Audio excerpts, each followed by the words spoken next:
Bonjour, je m'appelle Maradona. Téléfoot is... T'as raison Diego, nous avons eu la chance de nous entretenir quelques minutes avec Diego Maradona. Il était venu, vous savez, pour recevoir son ballon d'or. Le bagage du footballeur René Girard et Jean-Michel Larquet. Une nouvelle rubrique, l'exploit des coulisses, la passion d'un footballeur en dehors de son métier. Un mercredi européen consacré à l'Eurofoot 88. Le stage de l'équipe de France en vue du match France-RDA, ça a commencé hier en fin de journée à Juan-Josas. Et l'invité de ce numéro 331 de Téléfoot, Jean-Claude Darmon. Mesdames, Mesdemoiselles, Messieurs, bonjour, bienvenue sur ce plateau de Téléfoot. On a encore beaucoup d'images, Didier, alors on ne va pas s'éterniser en 20 palabres. Absolument Thierry, on ne va pas s'éterniser, puis on ne va pas s'éterniser non plus sur le championnat de France de première division, puisqu'il date de mercredi, puisqu'il y avait, vous le savez, le multifoot, mais enfin si vous étiez en voyage d'affaires, vous n'étiez pas en France, etc., on va vous faire un petit plaisir quand même. On va vous montrer les buts de cette 17e journée, c'est la moindre des choses. Tout d'abord, Marseille-Nice, l'un des deux leaders, donc Marseille, un bon petit derby et à la 27e minute, Loré échoue sur Amitrano.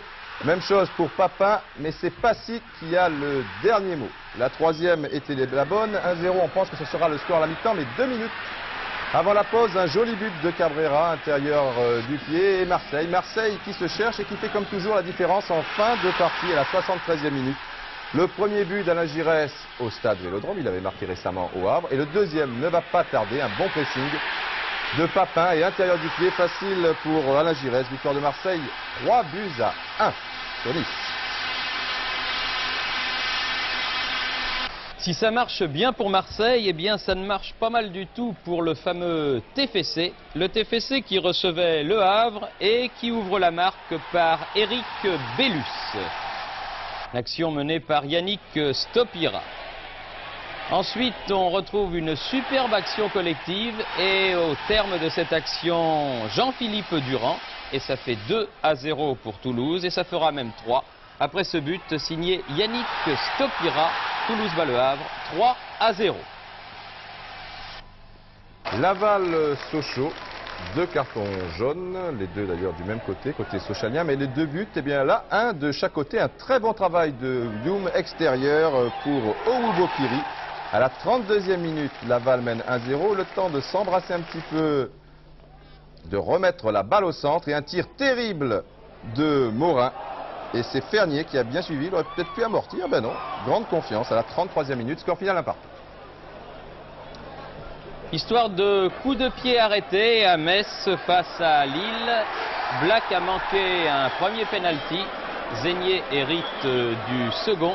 Et Lama est bien près de l'arrêter ce ballon. Toujours est-il que Zégnier ouvre la marque 1-0. Lama ne peut rien sur ce coup franc du même Zégnier. 2-0. Et comme c'était une soirée sombre pour Lille, sous la menace de ce même Zégnier, le malheureux Prissette trompe Lama. Metz a battu Lille 3-0. Bordeaux est décidément impressionnant, notamment à l'extérieur, car gagner à Auxerre, il fallait le faire. Donc une victoire, 1-0. Le but est marqué par Vercruis à la 53e minute. Petit à petit, ça revient bien. Monaco se replace dans la course aux places européennes. Fofana est au départ de l'action. Le poteau est d'Afonseca. Monaco bat Nancy 1-0. Ça ne marche pas très fort en revanche pour le PSG battu à Lens 1-0. Le PSG qui jouera cet après-midi à Cergy-Pontoise. L'entrée est gratuite à 15h contre la Division 3. Division 1, Division 3. Et le but pour Lens par De Wilder à la 47e minute. C'était finement joué. Match d'ouverture de cette 10e journée. Mardi, il s'est déroulé. Premier but marqué par les Bretons. C'est Bucher qui trompe Iard. Bucher qui va marquer l'un des plus jolis buts de cette 17e journée. Une reprise de volée du pied gauche, s'il vous plaît. 2-0. Rennes sauvant l'honneur, comme l'on dit, en fin de rencontre par son valeureux capitaine Didier Christophe. Mais ça n'a pas suffi et c'est une nouvelle et grave défaite pour le Stade Rennais. 2-1 à Brest dans ce derby breton. Et puis pour la grande affiche des années passées, 16 000 spectateurs et pas de but. RC Paris-Toulon, un match très important pour les deux équipes. Et tout comme Metz-Lille, eh bien c'est une affaire de pénalty. Francescoli a été bousculé par Borelli et se fait justice lui-même. Comme le veut le cliché, 1-0 à la mi-temps et en deuxième période, à la 52e minute, encore Francescoli, grand pont, il faut le faire, c'est encore Francescoli qui est fauché et c'est encore Francescoli qui trompe Borelli. Pas celui du PSG, non, celui de Toulon. Grande confiance en lui, Francescoli. Une soirée de pénalty, je vous l'ai dit, car il y en aura un troisième dans cette partie. Mais Ramos, l'Argentin, se montrera plus maladroit que l'Uruguayen Francescoli. Encore qu'il n'a pas beaucoup de réussite, il s'en est fallu de quelques centimètres. Le Racing prend un petit peu d'air.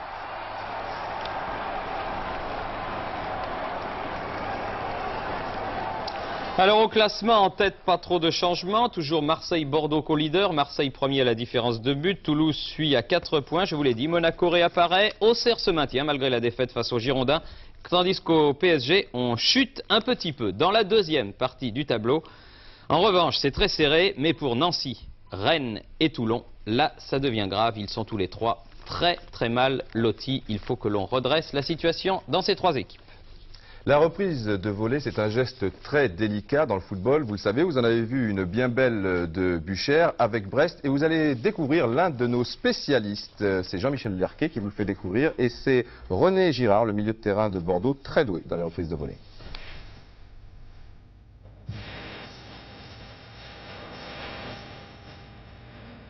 Approchez dans ma valise le plus beau des joyaux du footballeur, le plus simple, mais aussi le plus difficile à exécuter, le jeu de volée. Notre top modèle René Girard se souviendra toujours de ses 2 reprises réussies face à Bertrand Demann et Joël Batz. Mais avant de connaître la joie d'une telle réussite, il y a tout un travail de préparation et d'entraînement.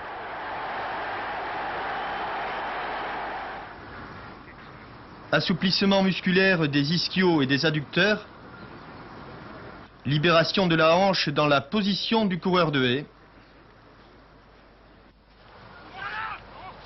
Indépendance de la jambe de frappe par rapport à la jambe d'appui. Enfin, apprentissage sur des ballons arrêtés pour les dominer et maîtriser l'équilibre. La frappe ne se fait pas de bas en haut, mais bien d'arrière en avant pour éviter de trop enlever le ballon. Tout devient plus difficile lorsque celui-ci est en mouvement. C'est alors qu'intervient le don de l'anticipation, la capacité à juger du bon rythme à adopter entre l'armée de la jambe de frappe et le coup de fouet sur le ballon. C'est un geste à réaliser qui est très difficile, dans lequel il faut mettre beaucoup d'application. Je crois que la confiance, c'est pratiquement 95% de la réussite. Oui, tout à fait. Il arrive souvent dans un match où la première frappe est réussie sur une reprise de volée, et puis on enchaîne surtout le match avec beaucoup de confiance, on met tout le cœur qu'on a. Et il y a des jours où vraiment le ballon dévisse un petit peu, et bon, ça continue tout le match. C'est vrai que la confiance joue beaucoup. La volée peut être réalisée après un contrôle, amorti du plat du pied, amorti de la poitrine ou enchaînement, amorti de la cuisse, tir de volée. Pour terminer le fin du fin, le ciseau retourné, autrement dit le coup de la bicyclette, le regard de Girard dit tout, il ne quitte pas le ballon des yeux. Non, je crois que d'abord il faut très bien juger la trajectoire, et puis c'est un petit peu un geste qui se rapproche un petit peu du joueur de tennis, c'est-à-dire qu'il faut bien préparer son geste avant de le réaliser. Un jeu très simple, le tennis-ballon permet d'affiner la technique, le toucher de balle, la qualité des appuis, le choix des surfaces de contact.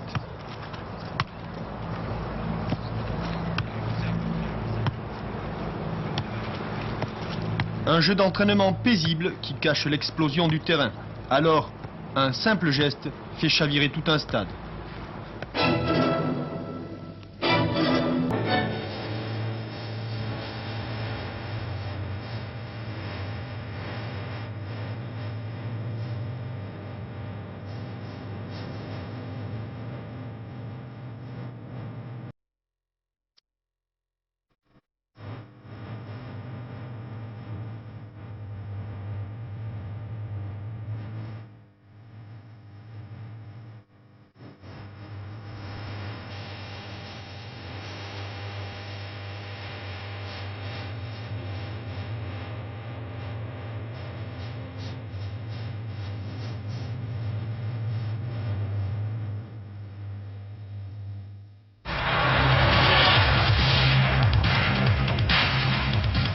Thierry, vous étiez le spécialiste des reprises de volée et il y a quelques années, vous avez été soulier d'or, meilleur buteur. C'est gentil, mon petit Alors Didier. voilà, je vous offre le soulier d'or. Eh bien alors moi je ne peux pas être en reste comme vous. Vous avez fait flamber toute la Côte d'Azur dans votre jeune âge. Le ballon d'or cette année, il Le est ballon pour d'or, c'est trop.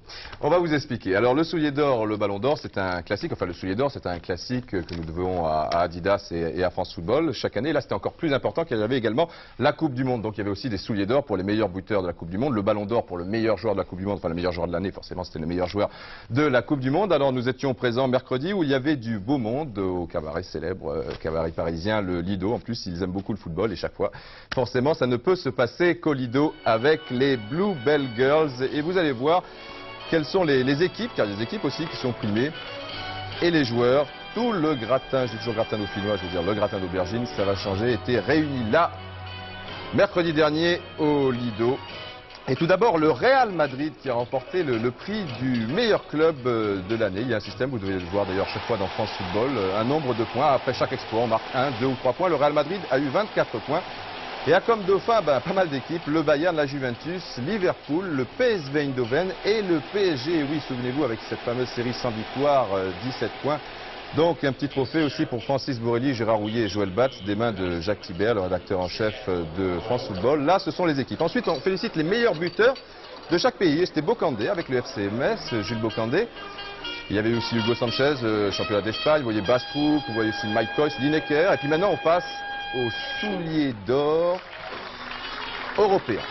Alors, le top, c'est Van Basten de l'Ajax d'Amsterdam avec 37 buts. Meilleur buteur de son pays, bien sûr, mais aussi meilleur buteur d'Europe. Et en plus, il en marque des beaux.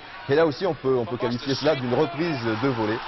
C'était il y a quelques jours avec l'Ajax d'Amsterdam, un but fantastique de Van Basten. Et si on m'a bien informé, je crois que Silvio Berlusconi, le président de Milan AC, est sur les rangs. Et ça se comprend. Je suppose d'ailleurs qu'il y a beaucoup d'autres clubs. Vous appréciez, Thierry. C'est pur. Bicycletta. La Bicicletta de Van Bastena qui fait très très mal. Donc c'est le soulier d'or de cette année 86 au niveau du championnat, des clubs bien sûr, avec 37 buts. Suivent ensuite le soviétique Protasov, ici avec Roger Piantoni, c'est le ballon d'argent. Et puis il y a deux ballons de bronze, il y a Polster, et attention c'est magique, on retrouve le ballon de bronze, et il y avait l'autre, un turc et un allemand. On retrouve les Blue Bell du Lido. Et c'est comme un repas qu'on va terminer par le dessert, par le plus beau. On fait monter la tension. Les meilleurs buteurs de la Coupe du Monde. Vous avez vu Butragueño, Careca, bronze, argent et l'or pour Lineker avec 6 buts. Et on vous a gardé le meilleur pour la fin évidemment. Alors le ballon de bronze, troisième meilleur joueur de l'année, Eker Larsen, il n'était pas là, c'est dommage. Le ballon d'argent était bien présent, c'est lui, Harald Schumacher. Mais on se posait la question, est-ce que le ballon d'or allait venir? Parce que vous savez qu'il a un emploi du temps très chargé. Eh bien, il était là, Diego.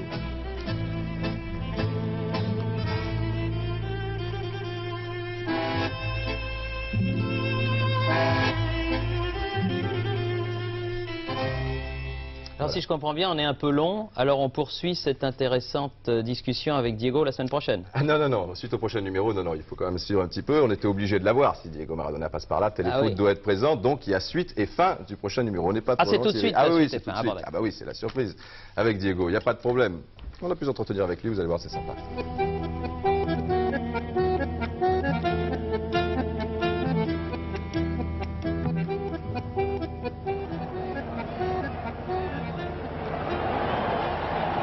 Évidemment, on ne pouvait pas ne pas revenir sur la dernière Coupe du Monde. Mais au fait, avant la compétition, souvenez-vous, l'Argentine de Bilardo avait été sévèrement critiquée par les spécialistes.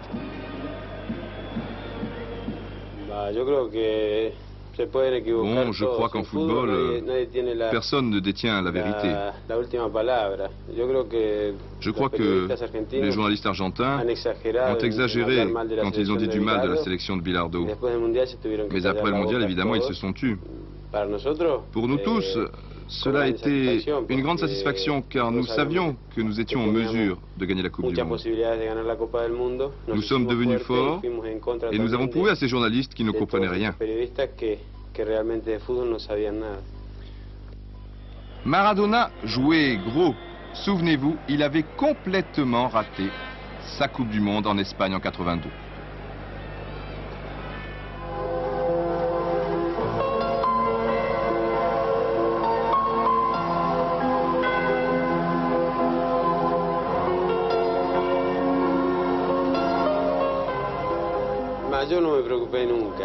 Non, ce n'était pas un problème. Je ne me suis jamais occupé de Maradona parce que je connais bien Maradona. Ceux qui étaient préoccupés étaient les techniciens qui exagéraient toujours, comme on exagère quand il arrive que l'on fasse une mauvaise partie ou que l'on ne marque pas un joli but. Dans le football, il y a deux extrêmes. Il n'y a pas vraiment d'équilibre. Mais moi, c'est l'équilibre que je cherche dans ma vie et aussi dans mon travail qui est le football et aussi ma distraction. Maintenant, le match est aussi le but le plus important de cette Coupe du Monde pour Maradona.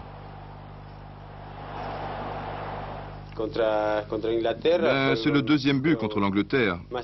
Ce fut le but le plus important de tous. Car c'était, comme on disait en dehors du terrain, l'emporter sur une sélection qui mettait en jeu le sort des Malouines. Ce qui dans le fond n'était pas vrai du tout. Nous n'avons pas cessé de penser au sport et au football.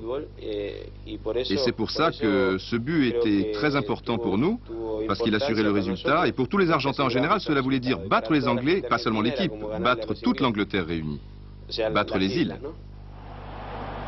La petite ombre au tableau, ce but de la main, alors Maradona tricheur? Celui qui dit ça n'a jamais joué au football. Si. Ah oui. J'en suis sûr. Et vous savez pourquoi on ne peut pas dire des choses pareilles? Parce que quand nous allons jouer dans la rue, nous marquons des buts avec la main. Quand nous faisons un match pour nous amuser, nous marquons avec la main. Et ceux qui trouvent ça dramatique, c'est parce qu'ils n'ont jamais joué au football. Ils ne l'ont jamais fait. Ils n'ont jamais eu la possibilité de se distraire en jouant au football. Vous me comprenez, c'est un but. Platini, avant la dernière Coupe du Monde, avait déjà beaucoup de titres à son actif. Pour Maradona, on hésitait un petit peu. Il fallait qu'il prouve. Même on le critiquait parfois. On a toujours mal parlé de Maradona, en disant que je ne voulais jamais jouer en France. Je n'y prête pas attention parce qu'on invente toujours des choses pour faire du mal à quelqu'un. Moi, en ce qui me concerne, de toutes les manières, j'ai toujours aimé Paris. J'ai toujours aimé venir ici. Je suis venu avec la sélection, avec Barcelone aussi, Boca Juniors. Je ne sais pas, on devait toujours dire du mal de Maradona. De toute manière, j'ai toujours pratiqué mon football et me voilà recevant un prix que je crois avoir mérité. Personne ne m'a fait de cadeau. En fait, Bilardo m'a fait un cadeau en me donnant la possibilité de jouer avec mes coéquipiers. Revenons un petit peu sur Naples. Ça marche fort pour l'équipe italienne. Encore que, souvenez-vous, contre Toulouse. Et là, certains pensaient que Maradona s'y était pris un peu trop facilement. C'est un problème de concentration. Mais aussi d'absence d'échauffement, j'étais froid. Quand on arrive sur le ballon, vous savez, ce n'est pas facile. Je crois que le football, c'est ça, c'est de l'émotion. Il peut arriver qu'on se trompe quand on rate un penalty, quand on se trouve tout seul face au gardien. Le football, c'est ça. Nous pouvons nous tromper. C'est pour ça que c'est aussi beau. Bon, moi je pensais que les tirs étaient pratiquement gagnés, parce que Stopira avait raté le premier. Mais ensuite, Bagni l'a raté à son tour, et puis un autre, dont je ne me souviens plus le nom. Et en 2 minutes, le résultat a changé, et la foule était ravie, elle qui était triste 2 minutes auparavant. C'est la beauté du jeu. Maintenant, Maradona, être humain ou extraterrestre? Difficile à vivre, ce genre de situation. C'est compliqué. C'est compliqué, mais ce n'est pas impossible à vivre. Parce que j'accepte d'être Maradona. Et j'essaie de faire de mon mieux sur le terrain. Et ensuite, quand la partie est terminée, je rentre à la maison me reposer, je vais au cinéma. Et quand je refuse un autographe, je le fais parce que vraiment j'éprouve le besoin de refuser, car on ne peut pas toujours dire oui. Et rester toujours avec un faux sourire devant tout le monde, à moi ça ne me convient pas. Moi je me prends pour une personne tout à fait normale, et quand je refuse un autographe, c'est parce que c'est non. Et quand je ne souris pas, c'est parce que j'ai des problèmes, comme tout le monde peut en avoir. À la grande,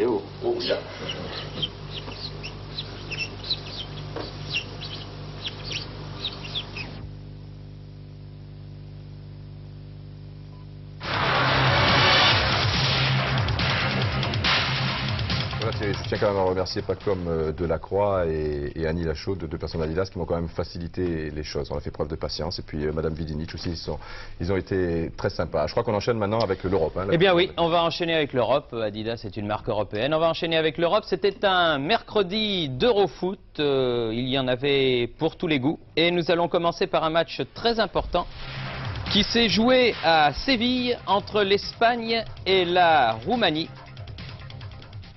Les Espagnols qui vont bien, qui vont de mieux en mieux et qui vont marquer un but splendide par le numéro 8 du Real de Madrid, Michel.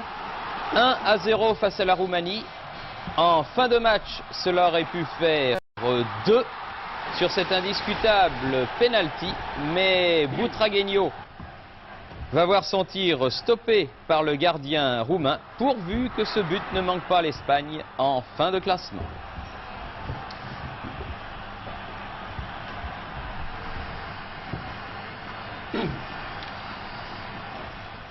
Le groupe 4 maintenant, nous n'avons malheureusement pas des images de la victoire de l'Angleterre sur la Yougoslavie 2-0 et manque de chance, nous avons des images de Turquie et Irlande du Nord. Enfin je dis manque de chance, j'ai rien contre ces deux nations, ces deux formations, mais l'ennui c'est qu'il n'y a pas de but. On va quand même vous montrer une action turque et vous allez constater quand même qu'à au moins une reprise, eh bien l'Irlande du Nord l'a échappé belle dans ce groupe 4.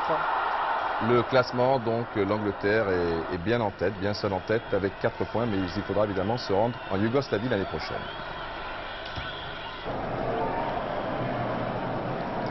La Hongrie, depuis la Coupe du Monde, n'a toujours pas digéré l'altitude du Mexique et ça s'est ressenti face à la Grèce, même si ce match avait lieu en Grèce. Mitropoulos ouvrant la marque avec beaucoup d'opportunisme peu après la demi-heure de jeu. Public, on le comprend, en délire, d'autant qu'en deuxième période, là c'est juste après l'heure de jeu, à la 65e minute, c'est Anastopoulos qui marque le deuxième but pour la Grèce, qui à cet instant mène 2-0. 8 minutes plus tard, les Hongrois sauvent l'honneur par un but de Bouda.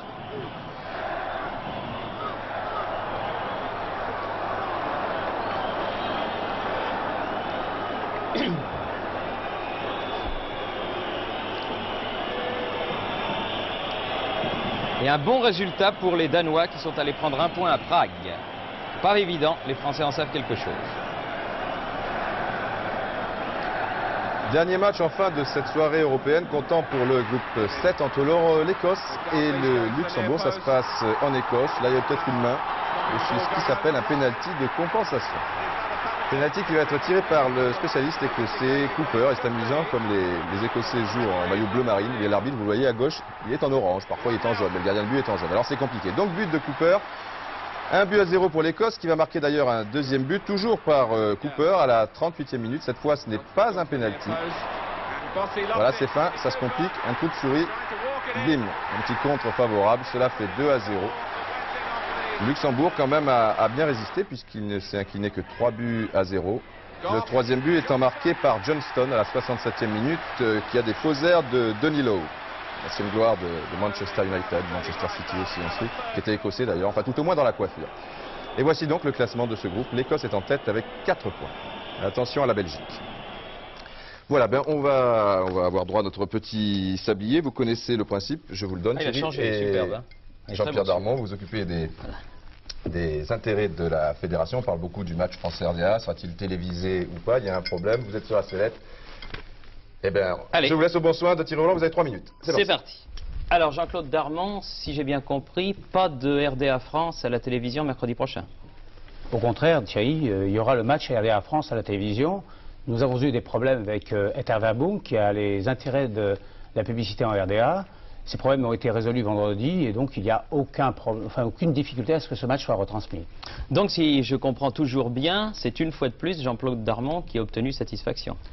Écoutez, je ne suis rien, je ne suis qu'un lien de transmission entre une fédération qui est en l'occurrence la Fédération française de football et les intérêts économiques de cette fédération. Donc non, je crois que c'est le bon droit qui a eu gain de cause. Vous détenez un monopole, Jean-Claude Darmon?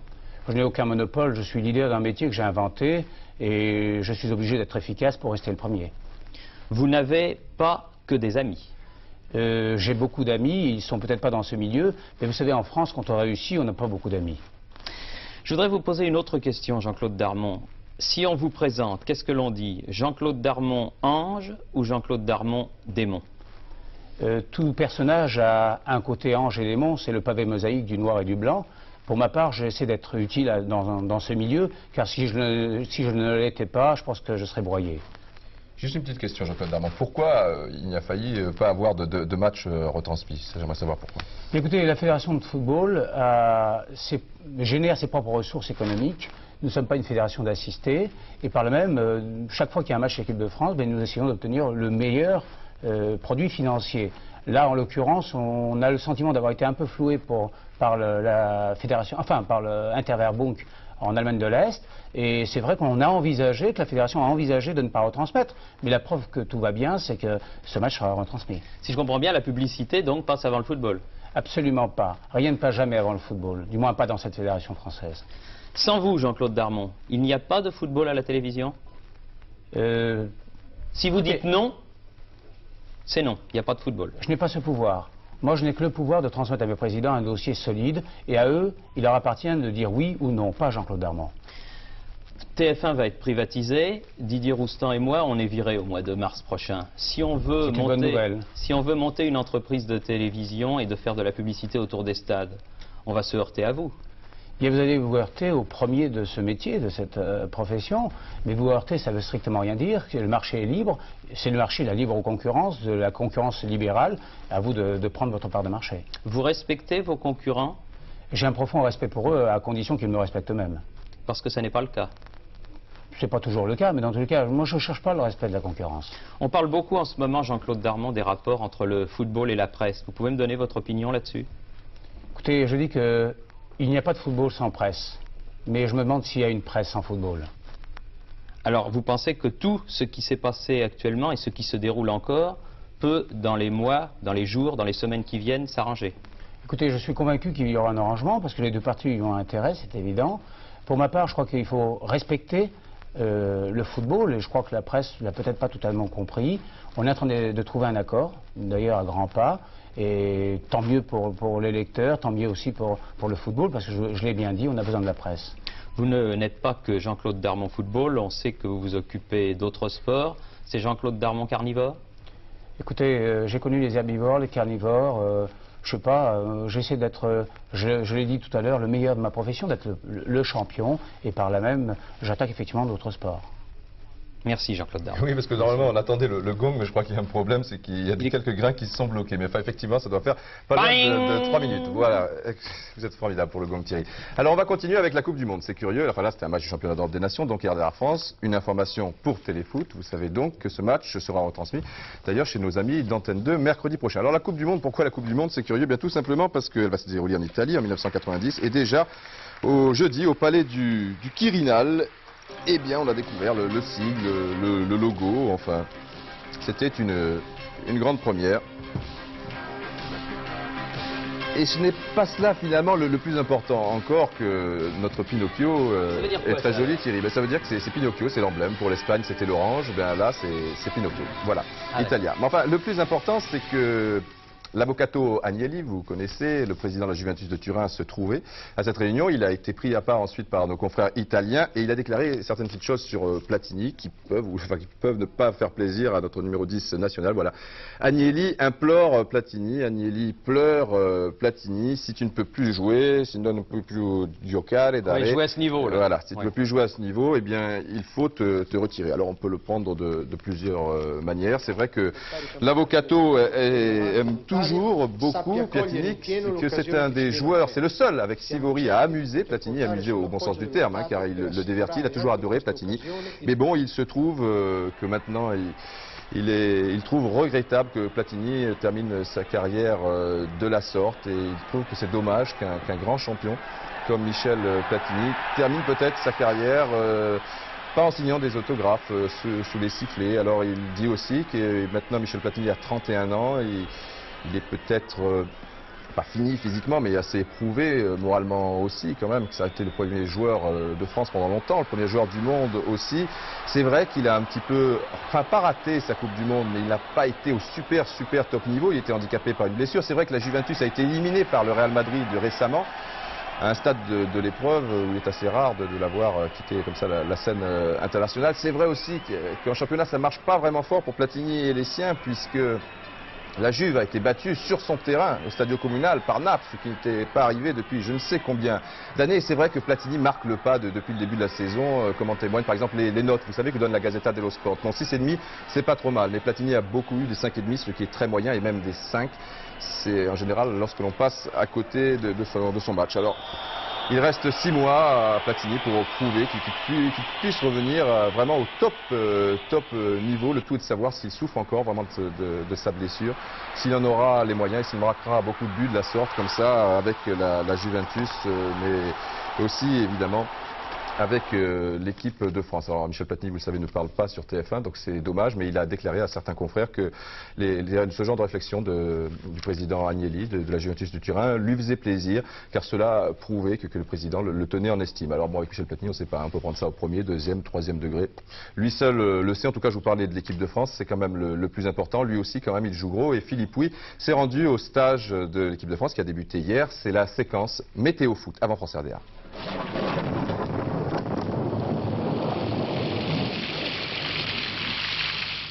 Sur le football français, c'est vraiment pas la joie. Plus qu'un seul club qualifié en Coupe d'Europe et par ailleurs une défaite que nous venons de subir contre l'URSS au Parc des Princes. Alors sur le football français, des orages et encore des orages. Dernier orage, l'affaire Platini donc, et à défaut d'avoir l'avis du capitaine de l'équipe de France, celui de l'entraîneur. Pour ma part, je continue à garder la même confiance et la même attitude que j'ai toujours eue, c'est-à-dire que j'ai dit depuis le début de la saison qu'on avait besoin de Michel Platini, de par son talent, de par son expérience, à savoir aussi que Michel n'est peut-être pas à 150% de sa forme, qu'il est certainement en dessous de ce qu'il était, mais qu'il est en progrès aussi à ce qu'il a montré il y a un mois ou un mois et demi. Donc Michel Platini n'est pas vraiment un has-been pour vous?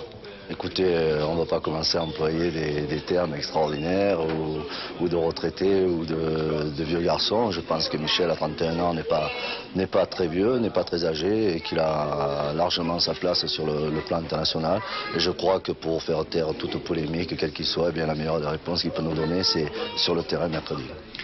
En dehors de ça, une journée tout à fait normale. Les 16 annoncés étaient bien là. Et apparemment, tout le monde a eu du plaisir à se retrouver et à commenter aussi la dernière performance de Joël Batz, pas sur le terrain, mais sur le plateau de grand public. C'était pas évident, mais enfin, Sabatier est un grand professionnel, il m'a mis à l'aise tout de suite. Il n'y a rien de changé pour vous, le football est toujours prioritaire? Comme je l'ai expliqué dans l'émission, c'est sûr que c'est mon objectif numéro 1, c'est celui qui me permet de vivre, donc je sais ce que je dois au football. Batz est donc toujours motivé, l'équipe de France pourra compter sur lui à Leipzig. Pour le reste, à noter quelques changements dans les 16 avec les retours de Touvenel et Leroux et surtout l'arrivée discrète mais remarquée du Toulousain Gérald de Passy. Vous seriez déçu de ne pas jouer contre l'Allemagne de l'Est? Non, disons que comme tout joueur, on aime bien être sur le terrain, mais non, bon, je suis tout nouveau, j'arrive, je crois que bon, même si je jouais pas, ce serait pas un problème. Vous ne voulez surtout pas faire de vagues?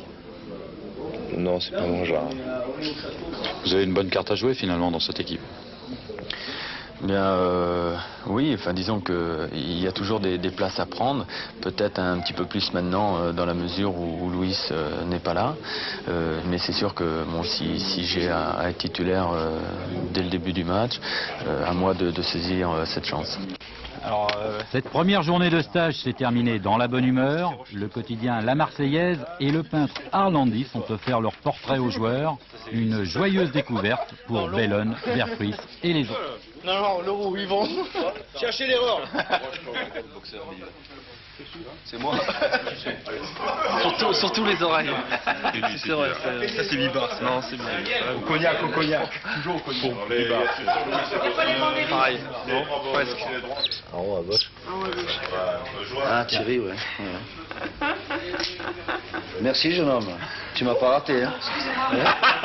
Le TGV a plein la figure. Tu m'as pas raté.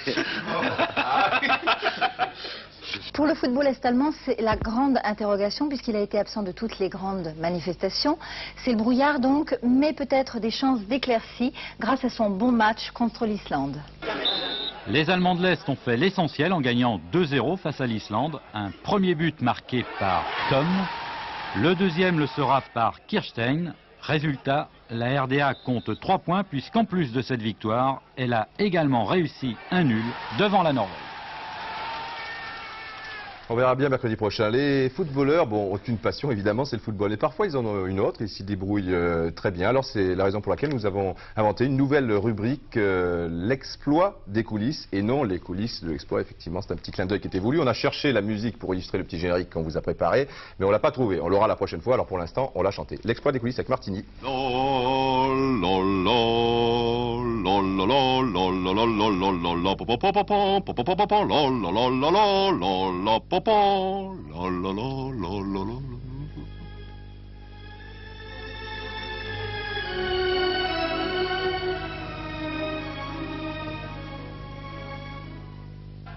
Un gardien de but qui aime les échecs, c'est pour le moins surprenant.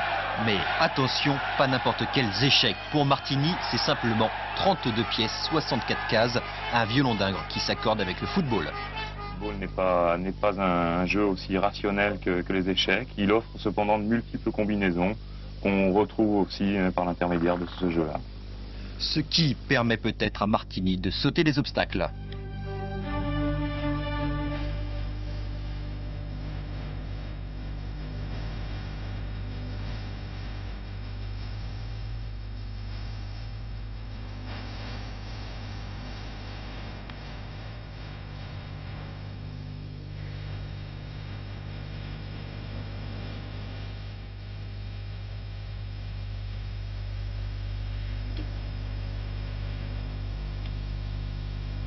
La réflexion, concentration, des qualités indispensables pour tout joueur d'échecs, mais également pour tout gardien de but.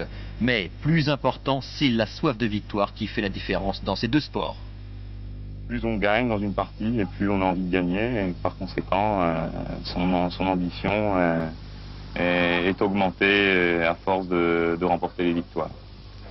Bruno Martini est donc ambitieux. En 2 ans, il a gravi tous les échelons. Le voilà maintenant de nouveau. Doublure de Joël Batz, mais plus à Auxerre, en équipe de France. Une réussite qui ne l'empêche pas d'avoir toujours des modèles. Oui, aux échecs, on pourrait parler de Fischer, qui a été un maître particulièrement brillant pour ses coups qui sont tout à fait géniaux et imprévus. Et Kasparov? Kasparov, c'est le jeune loup avec des dents très longues qui a gagné contre Karpov, qui était lui à l'ancienne école avec un jeu beaucoup plus fermé. Et pour le football, je pourrais parler de Schumacher, qui va bientôt d'ailleurs être distingué par un de vos confrères.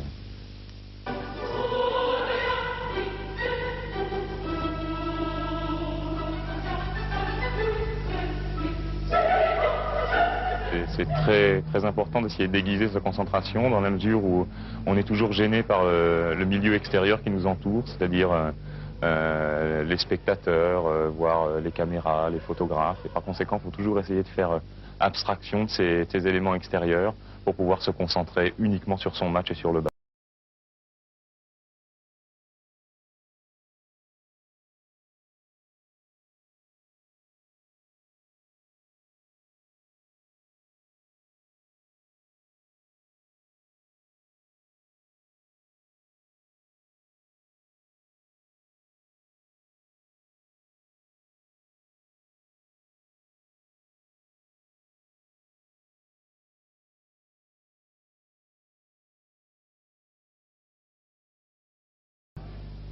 Échec et maths. Et pourtant, Martin Zarac, vous avez reconnu au passage, notre petit stagiaire est un redoutable joueur d'échecs. Enfin, Martini est traité dans tous les domaines. C'est quelqu'un de doué. Bon, la séquence deuxième division quand même. Oui, on va passer à la deuxième division. Vous savez que depuis la défaite de Niort à Caen la semaine passée, il n'y a plus qu'une seule équipe invaincue. C'est le Football Club de Mulhouse de Raymond Domenech et du président Guerig. Bonne occasion pour Georges Dominique d'aller dans son Alsace natale assister à Mulhouse Red Star. Veuillez s'il vous plaît attacher votre ceinture. Merci. Escale à Mulhouse pour une histoire peu banale. Fin de saison 82, l'équipe locale touche la terre promise de première division, mais le bonheur ne dure qu'un seul printemps et depuis 2 ans, c'est l'accessi avec des barrages infranchissables. Le Stade de Lille attend toujours son ticket de retour en première classe, mais le contrôleur menace. Vous avez dit que si Mulhouse échouait une 3e année, vous arrêtiez les frais. C'est pas tellement comme ça que je l'ai dit. J'ai dit que si jamais nous n'arrivions pas en première division, ce qui était l'objectif il y a 3 ans, je proposerais ma démission au maire de Mulhouse. Également, non seulement pour dire j'en ai assez, mais pour dire aussi que je cautionne la politique mise en place sur le plan technique par Domenech et Hill, c'est tout. Alors on l'a un peu repris de manière un peu spécifique, mais ce n'est que ça. Je n'ai aucune envie d'arrêter parce que Mulhouse a besoin d'une équipe de grand niveau. Mulhouse contre le Red Star, belle occasion pour les joueurs de Domenech de se rapprocher du leader car la veille, Niort avait été accroché. Mulhouse en blanc, les Parisiens en vert, c'était un peu le match des extrêmes. Le deuxième contre le dernier est déjà condamné. À l'aller surprise, les joueurs de Saint-Ouen avaient pris un point aux Mulhousiens, mais hier soir ce fut un match sans histoire, avec ici dès la première minute l'incendie qui se déclare devant la cage parisienne. Ce n'est pas fini, tête de Duprat repoussée par Ruffier, Mulhouse toujours avec Ndiaye, Bouafia qui laisse un court sursis au Red Star. 8e minute, démarrage de Duprat, l'attaquant mulhousien poursuivi par Siassa, déséquilibré par Drouillat. Monsieur Biguet indique le point de pénalty. Duprat pour se faire justice, 1-0, puis à la mi-temps 2-0 avec un autre but de Bouafia. Et ici à toute allure, le 3e but mulhousien réussi par Tony Kurbos, le 16e de la saison pour l'attaquant alsacien. Mulhouse, seule équipe invaincue, 3 points d'écart maintenant avec Niort. En Alsace, la chasse aux chamois est lancée. Tours tient donc Niort en échec à domicile, Caen en échec à Valenciennes, Guingamp nul face à Dunkerque, Aldaïa et Abbeville battent Strasbourg, Mulhouse donc victorieux du Red Star se rapproche à 3 points de Niort, Caen reste 3e mais à 5 points. Nous allons passer maintenant très rapidement dans le groupe B et en compagnie de Frédéric Jaillant, nous allons suivre la rencontre entre une autre équipe qui brille, Cuiseaux-Louhans, qui affrontait Le Puy. Louhans, en ville, 5000 habitants. Au stade, plus de 4000 spectateurs de moyenne. On a des résultats positifs, le public suit. Ça, c'est le premier point. Le second, c'est que quand même la région est une région de football, puisque ne serait-ce que dans le département de Saône-et-Loire, déjà, il y a 3 clubs de 2e division. Ensuite, la Bresse elle-même vraiment possède un potentiel public. Les gens sont assez enthousiastes par le football ici. Ce spectateur-là, vous l'avez reconnu. Giroud, vous êtes partout? Non, je suis en Bourgogne. Il y a combien de kilomètres entre Auxerre et Louhans? Oh, il y a 230 km, mais c'est un chemin que je connais bien parce que je venais jouer quand j'étais cadet en division d'honneur déjà à Louhans et à Cuiseaux. Alors c'est un chemin que je fais toujours avec plaisir.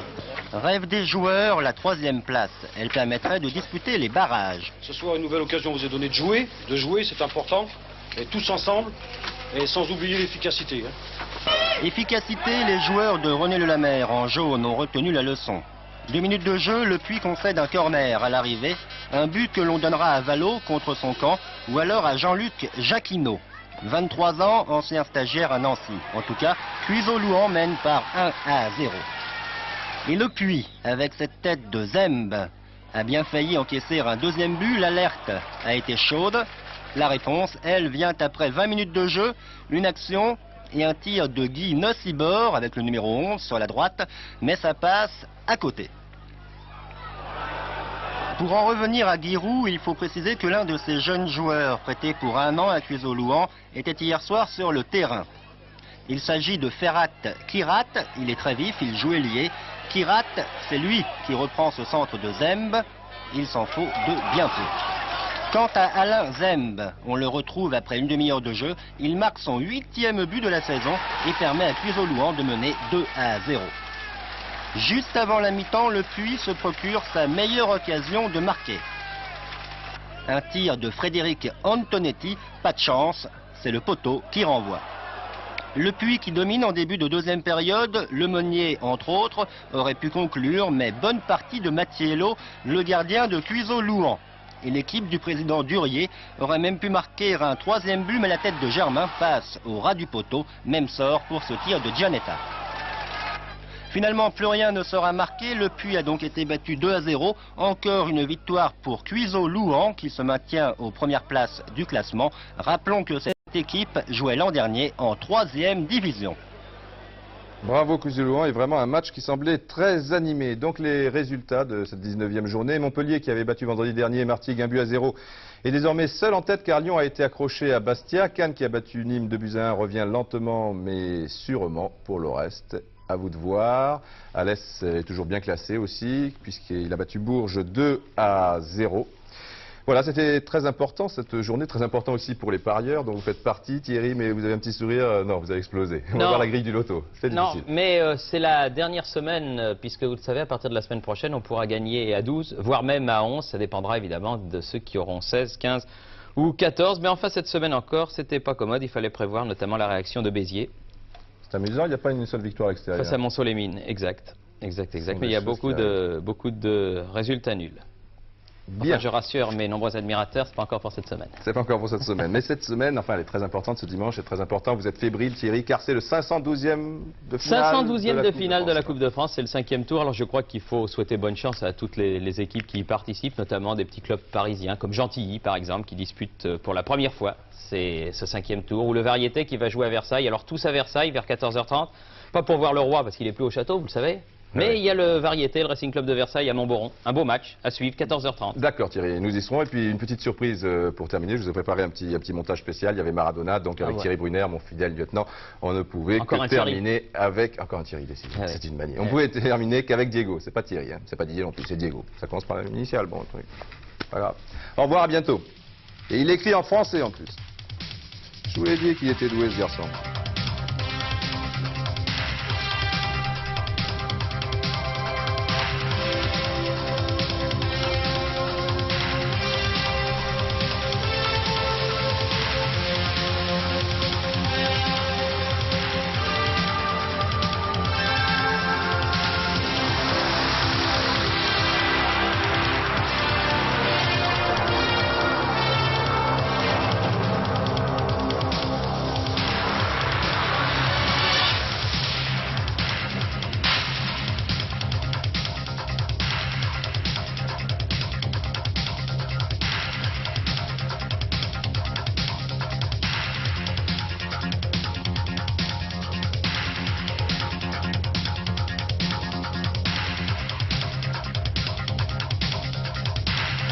Ouais, c'était super Diego, tu reviens quand tu veux, tu seras toujours bien reçu à Téléfoot. Merci, à bientôt la semaine prochaine.